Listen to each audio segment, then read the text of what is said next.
తనకు తన కుటుంబానికి భద్రత కల్పించాల్సిన బాధ్యత రాష్ట్ర ప్రభుత్వానిదే అన్నారు ఎంపీ డీకే అరుణ. తన ఇంట్లో దొంగతనానికి వచ్చిన వ్యక్తి ఏం తీసుకెళ్లలేదన్నారు. అంటే కేవలం రెక్కి చేయడానికే వచ్చినట్టు అనుమానం కలుగుతుందన్నారు. సీఎం ఇంటికి కూతవేటు దూరంలో ఇలా జరగడం సీరియస్ గా ఆలోచించాల్సిన విషయమే అన్నారు. ముఖ్యమంత్రి కూడా ఉంటాడు. నా ఇంటి నుంచి కనీసం ఆయనకు ఒక 200 మీటర్స్ కూడా ఉంటుందో ఉండదో. ఆయన ఇంటికి మా ఇంటికి మధ్యలో రోడ్డు ఒకటి అడ్డం, అవతల ఆయన ఉంటాడు, ఇవతల నేను ఉంటా. ఆ కార్నర్ ఆయన, ఈ కార్నర్ నేను మా రోడ్లో. ఎందుకంటే ఇది భయం. ఎక్కడ భయం అంటే ఇప్పుడు సరే దొంగ అనేటోడు వచ్చిండు దొంగతనం చేసుకోపోయిండు అంటే అది వేరే విషయం. దొంగతనానికి వచ్చినోడు దొంగతనం చేసిపోయిండు. కానీ ఇక్కడ పాపరు మా మనమరాలు రూమ్లోకి పోయిండు.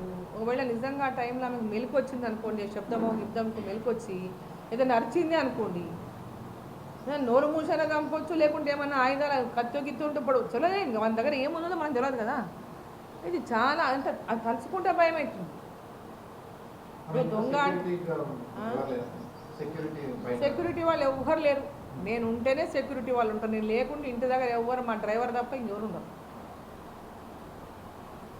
నేను చాలాసార్లు కూడా నేను ఇంటి దగ్గర సెక్యూరిటీ కోసం కూడా అడిగినాను. ఎందుకంటే నేను ఎక్కువ బయట ట్రావెల్ చేస్తుంటా. హస్బెండ్ కూడా నేను సెక్యూరిటీ అడిగిన. వాస్తవంగా నరసింహారెడ్డి గారికి కూడా ఎక్స్ఎమ్మెల్యే వారికి సెక్యూరిటీ ఇవ్వాలి. ఎక్కడంటే వారు కూడా తిరుగుతూనే ఉంటారు కాన్స్టిట్యున్సీలలో. మా ఫ్యామిలీకి ఉన్నటువంటి బ్యాక్గ్రౌండ్ని చూసి మీరు సెక్యూరిటీ ఇవ్వాలని కూడా కోర్టు లెటర్ కూడా ఇచ్చాను. ఇప్పటిదాకా వాళ్ళకి కూడా సెక్యూరిటీ ఇవ్వలేదు. సో నేను ముఖ్యమంత్రి గారికి కోరుతున్న ఇవాళ మా ఫ్యామిలీ సెక్యూరిటీ గురించి తక్షణమే మీరు చర్యలు తీసుకోవాలని చెప్పి నేను మీ ద్వారా ముఖ్యమంత్రి గారిని